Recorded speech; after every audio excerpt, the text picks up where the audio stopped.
Çin işgal yönetimi, Mısır'a İslami eğitim almak amacıyla gelen ve geçtiğimiz Şubat ayında baskı, şantaj ve tehdit ile Doğu Türkistan'a zorla geri gitmeye zorlanan Mehmet Abdülahad ailesinin 12 yaşındaki oğlu Hazreti Ali Mehmet'in 6 aydan beri gözaltında tutulduğu ve kendisine sistematik bir şekilde psikolojik baskı ve işkence uygulandığı bildirildi. Doğu Türkistan'da polis sayısı rekor düzeyde artıyor.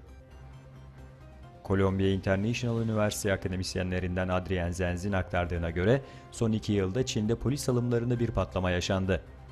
2016'ya kadar 11.000 ile 12.500 civarlarına değişkenlik gösteren bir polis alımı mevcut iken 2016 yılında 32.050, 2017 yılının Ocak-Temmuz ayları arasında ise 51.019 polis görevi alındı.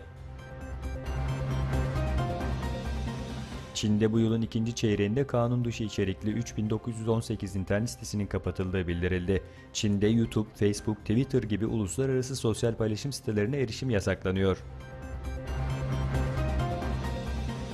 ABD'den S-400 açıklaması.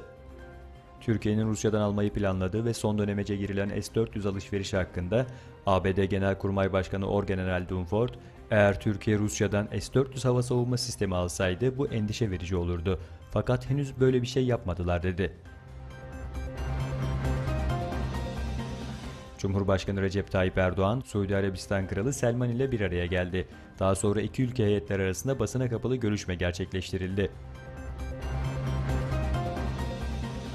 ABD'de 8 kişi ölü bulundu. ABD'nin Teksas eyaletinde bir römorkun içinde 8 kişinin ölü bulunduğu açıklandı.